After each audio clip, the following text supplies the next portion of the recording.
다른 흐름도 네. 있었죠. 이제 네. 아주 젊은 친구인데 네네. 그때 그 아프가니스탄도 참전도 하고 네. 중국어를 전공을 했고 중국에서도 근무를 했던 그 맷 퍼팅어라고 하는 퍼팅어 네. 이게 뭐 퍼팅저라고 하는데 퍼팅어라고 하는 아주 젊은 친구가 있습니다. 네. 그러니까 로버트 라이트하이저 같이 이제 무역이라고 하는 이 특정 분야 단서포 같은 그런 조금 그 정책의 그 일면주의만 가지고 있는 건 아니고 네.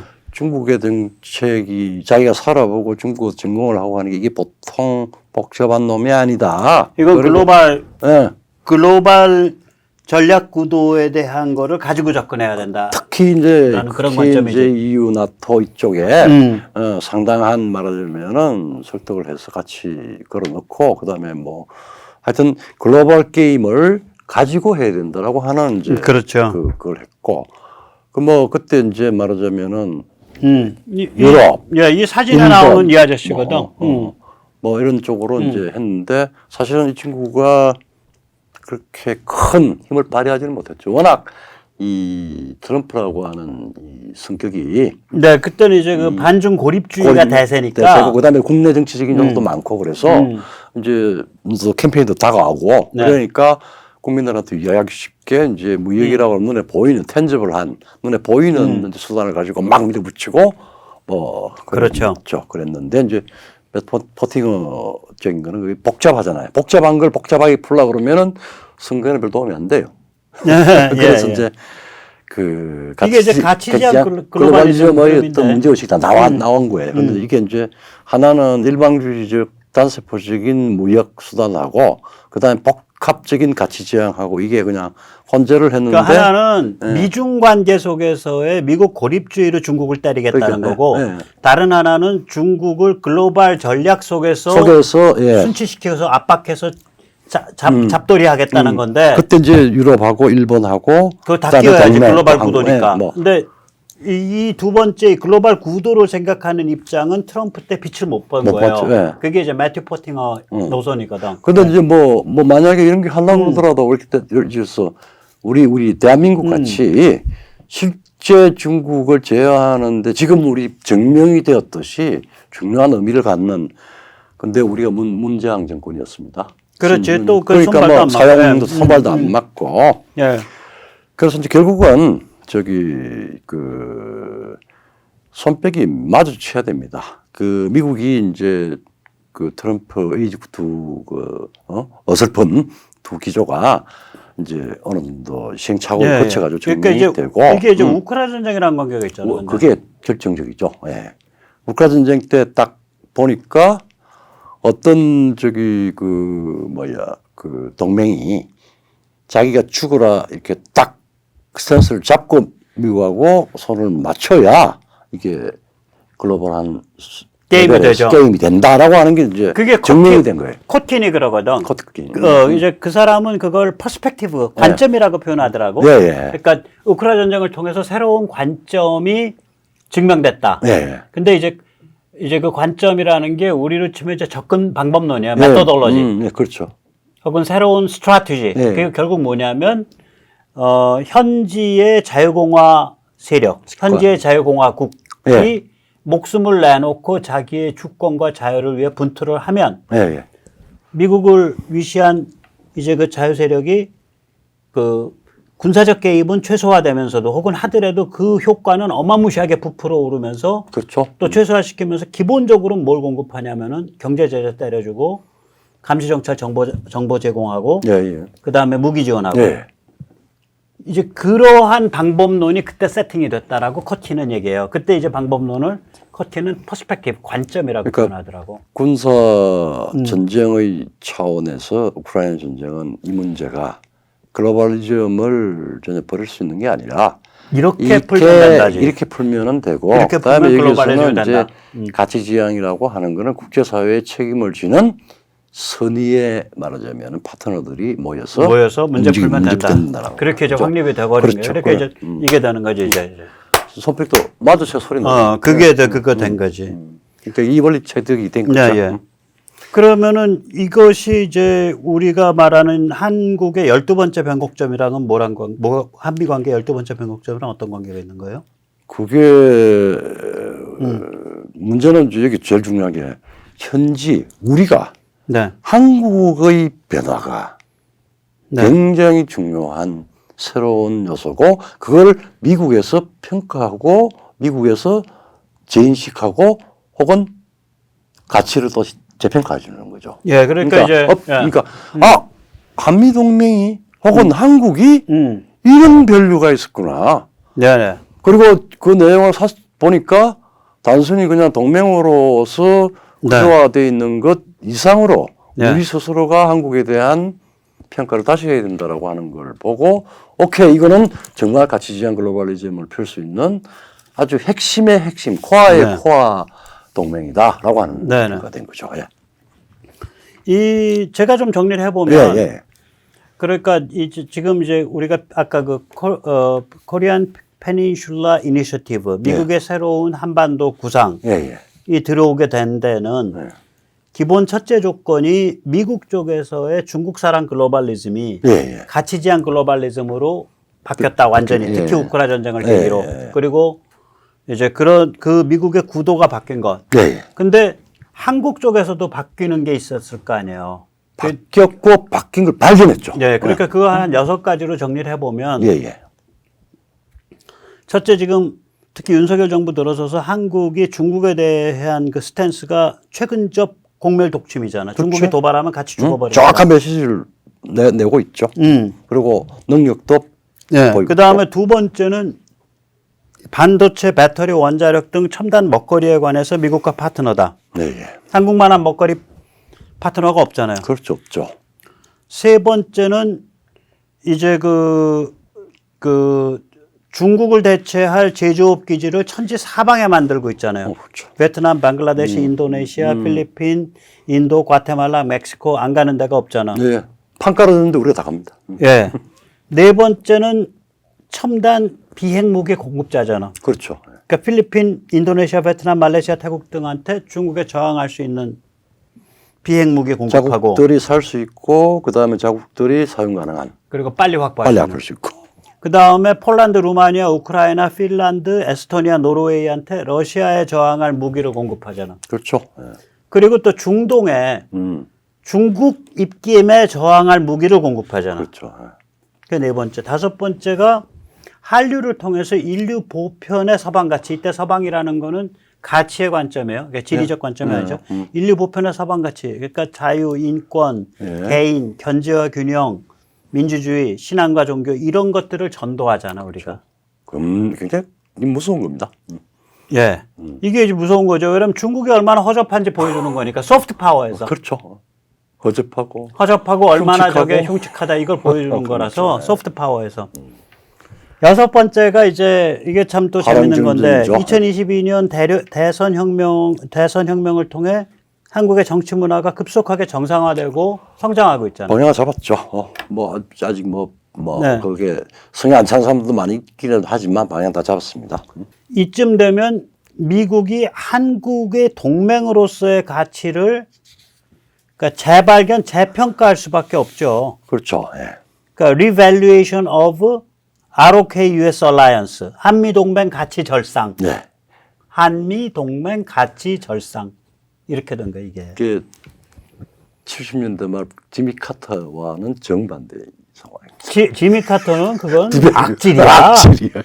내가 얼마 전에 그 국가정보기관에 가서 하면서 말 툭 튀어나온 게 지미 카터 이 자식이. 근데 미리 말했어.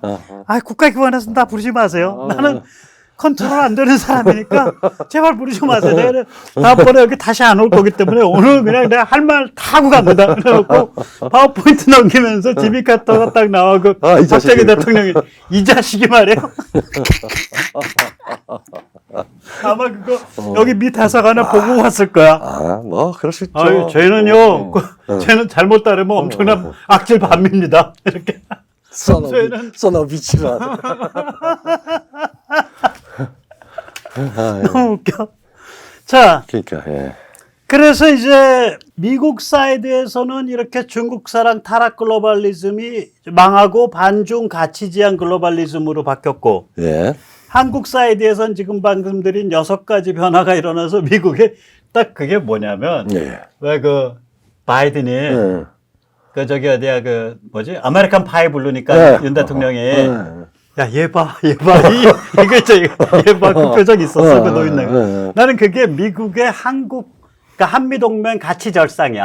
야 이거 봐 이거 한국이 이런 파트너였단 말이야. 이렇게 자기들의 프라이드기도 하고 그다음에 보면서 걔들은 한국을 자기들 작품이라고 생각하니까. 그러니까 이제 그런 부분이죠.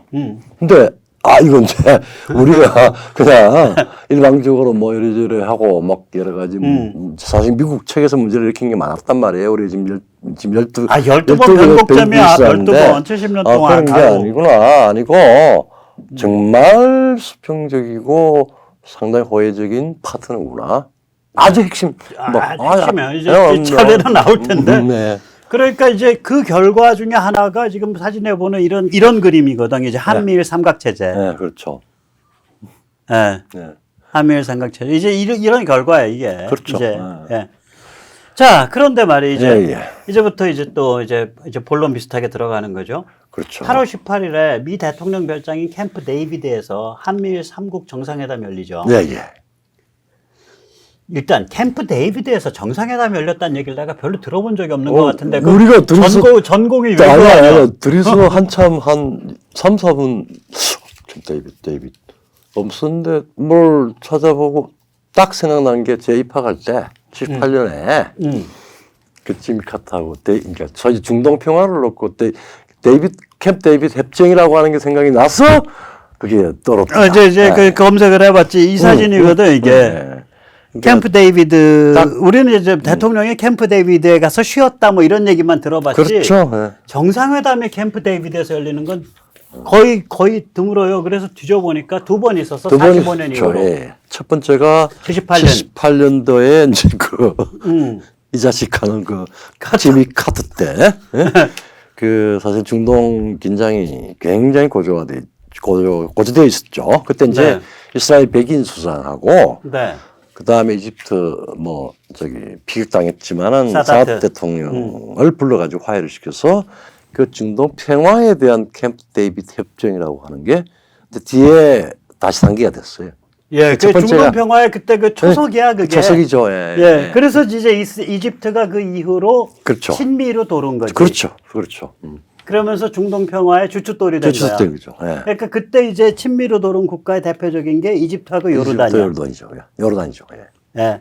이게 캠프 데이비드 사건이에요. 78년도. 정말 첫 번째 났습니다. 예. 그다음에 그다음에 두 번째는 뭐야? 클린턴 때죠. 2000년. 그러니까 9.11 1년 전인데. 그 이스라엘 바락 수상하고 그 피에로 지배자죠. 피에로 드목 아라파트를 불러가지고 또 이제 중동 평화에 대한 것들을 이제 좀 다독거리면서 도모를 했죠. 그러니까 딱 2번 있었습니다. 이게 이제 다 중동 문제인데 사실은 70년대 이제 중반부터 이 오펙하고 만들어지고 오이쇼크 그다음에 이제 또 마지막에 또 미국이 만든 셰일 혁명 2015년까지 사실은 중동은 미국의 그 경동맥을 잡고 있었어요. 목줄을 잡고 있는데 40년을. 40년을. 예. 그러니까 중동이 삐끗하면 미국은 문 닫는 거야. 나라 문 내리는 거야. 그렇죠. 그러니까 그런 문제를 다룰 때만 부른 거야. 그렇죠. 그리고 보면은 이제 사실은 미국이 굉장히 아쉬워서. 네. 그리고 미국의 전략적 동맹인 이스라엘이 2번 다 왔고. 그 다음에 속썩이는 이집트. 그 다음에 여기서 속썩이는 아라파트. 정말 피엘로. 미국으로 보면 거의 nothing인데 그런 사람을 데려다 놓고 이제 미국이 달래는 겸 또 캐럿도 주고 이렇게 했죠. 참 그렇습니다. 그게 이제 그 2번을 하고 이제 4달에 한미일이 이제 만납니다. 그러니까 참 이게 참 그 어마무시한 상징성을 가진 장소예요. 일단 우리가 캠프 데이비드 하지만 쉽게 말하면 이게 우리말로 번역하면 데이비드 기지잖아. 기지, 군사기지. 예, 예. 예, 군사기지예요. 우리 괜히 낭만적으로 무슨 별장을 별장이 생각하는데 그게 아니네요. 군사기지예요, 군사기지죠. 예. 그래서 미국의 목숨줄이 걸린 정상회담을 여기서 하는 거야. 그렇죠. 예.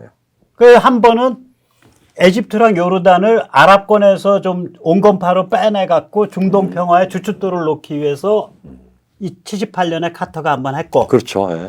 그 다음에 무려 22년이 지나서 클린턴 때 예. 2000년에 아라파트 데려다 놓고 아라파트 이 천둥 벌거숭이 아유 나 아라파트 경멸하는 게요. 준국가 대접 받은 게 72년부터 받았거든. 그렇죠. 아라파트 죽을 때까지 헌법이 없었어. 피에로에. 내가 곧 또 양아치 새끼지. 그러니까 아무튼 그 피에로 두목까지 이렇게 데려다가 예. 이런 식으로 그 아라파트까지 데려다가 이스라엘 그 총리하고 예. 그 어떻게든 그거 둘이 해서 그때 피에로 저거 짰었잖아. 그 저기 평화안 예, 클린턴 때 그렇죠.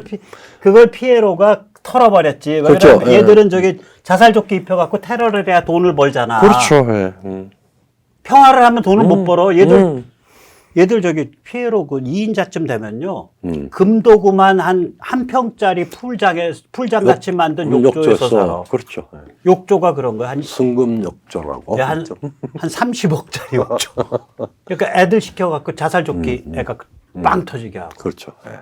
피에로가 그렇게 썩었기 때문에 그 자리를 밀고 들어온 게 하마스예요. 그렇죠. 하마스. 지금 가자를 가자를 정확하게 하마스가 그런 부패가 없다고. 네. 어쨌거나 그래서 이게 다시 말하자면 캠프 데이비드에서는 핵심 동맹끼리 모여서 회담한 적이 없어. 이 사진에서 나오듯이 항상 한쪽은 껄끄러운 놈이야. 근데 이번에는 핵심 동맹끼리야. 그렇죠. 단 솔직히 말하면 한미일 삼각체제가 오커스보다 세다고 생각해. 그건 아마 외교가의 실세들은 다 그렇게 생각할 겁니다. 오커스는 그냥 앵글로색슨 그 전통이에요. 그렇죠. 예.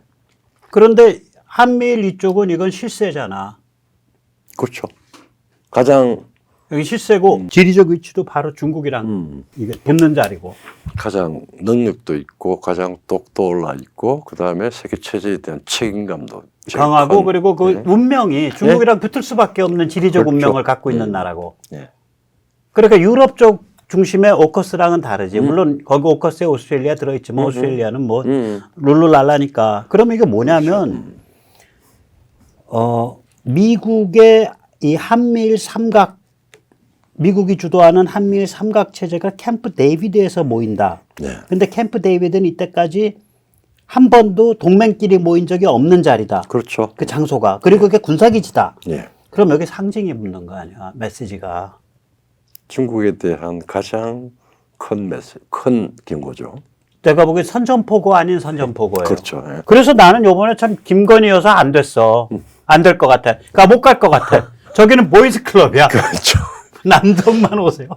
남성 없니? 여기는 군사적인 얘기 많이 나옵니다. 진핑이 아주 잠 못 이루겠다. 진핑이 아주 잠 못 이루지. 그렇죠. 시카고에 잠 못 이루는 밤이 아니라 북경을 잠 못 이루는 김건희 여사 여기 못 가시더라도 너무 섭섭하게 생각하지 마십시오. 여기는 보이스 옴니 클럽입니다. 그러니까 아마 지금 캠프 데이비드 마론하는데 이런 의미를 부여한 무슨 평가나 보도는 없죠. 그러니까 여러 가지 이유가 있는데 예. 너무 없던 일이라 기자들은 이걸 상상력을 못 가지는 것 같아. 미국 기자도 그렇고 일본 기자도 그렇고 한국 기자도 그렇고. 그렇죠. 그리고 이제 이론을 하는 교수들이나 전문가들은 조금 반응 속도가 늦잖아. 늦고 뭐 좀 둔감하죠. 좀 두네. 그러니까 일 다 지난 다음에야 이제 미네르바의 부엉이는 저녁에 난다고. 더운 날에 우리가 머리를 맞대다가 그러니까 이건 전 세계에서 조뱅이 제일 먼저 한 거야. 병모가 됩니다. 감사합니다. 자, 이렇게 해서 이제 이 탈도 많고 말도 많은 이 한미 관계의 12개 변곡점 중에 지금 지나고 있는 이제 지금 지나고 있는 12번째 변곡점. 즉 다시 말하자면 이제 핵동맹으로의 발전까지 이제 다룬 거야. 핵동맹, 한미일 삼각체제까지 다룬 건데 이제 11개 남았나 이제. 아이고. 날씨가 많이 덥습니다. 지금 막 기침도 약간 이거 하고 오늘은 이 정도로 하고 예. 사실은 12개 우리 저 백모 선생님께서 네. 좀 아주 나머지 11개 11개를 다 하시든지 아니면 뭐 중간에 다시 백모 네가 알아서 차분히 하든가 말든가 해라. 그래서 오늘 나는 그냥 여기까지 하고 도망가겠다고. 여기까지 하고 여기까지 하고 나도 캠프 가고 싶어서 갑자기 가고 우리도 싶어서. 캠핑 한번 가볼까? 그래서 자 여러분들 뭐 보이즈 온리 클럽. 시청자 선생님께 저기 더운데 너무 무리하지 마시고 뭐 딱 작정했다가 다 되는 것도 아닌데 더운 날씨 좀 조심하시고 좀 조금 이제 한 템포 늦춰가지고 우리 백모 선생한테 11고비를 다시 넘기고 오늘 근데 우리 굉장히 키워드 많이 나왔어. 하나가 롤백 옵션 현상 유지 전략. 하버드 수준에서 롤백 옵션 박사학위 한 5개는 나오는 현상 유지라는 그런 개념 나왔고요. 네, 네. 그 다음에 이제 저기 어디야 트럼프 때 이게 두 가지가 섞여 있었다는 얘기예요. 네. 그러니까 반중 고립주의와 그렇죠. 가치지향 글로벌리즘이 둘이 섞여 있었다는 얘기. 그 다음에 두 번째 컨셉이 뭐냐면 한미동맹 가치절상. 네. Revaluation of ROK-US Alliance. 네. 그 개념이 나왔고요. 그리고 나서 이제 이 캠프 데이비드에 관해서는 이거는 이제 이것이 굉장히 살벌한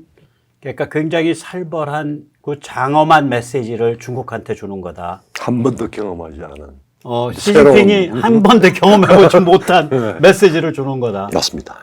예. 진핑이 아재 날도 더운데 건강 조심하시고 예. 잠 못 이루는 밤에도 잠을 어떻게든 이루도록 노력하십시오. 네. 오늘 여기까지 모시겠습니다. 네. 감사합니다. 감사합니다.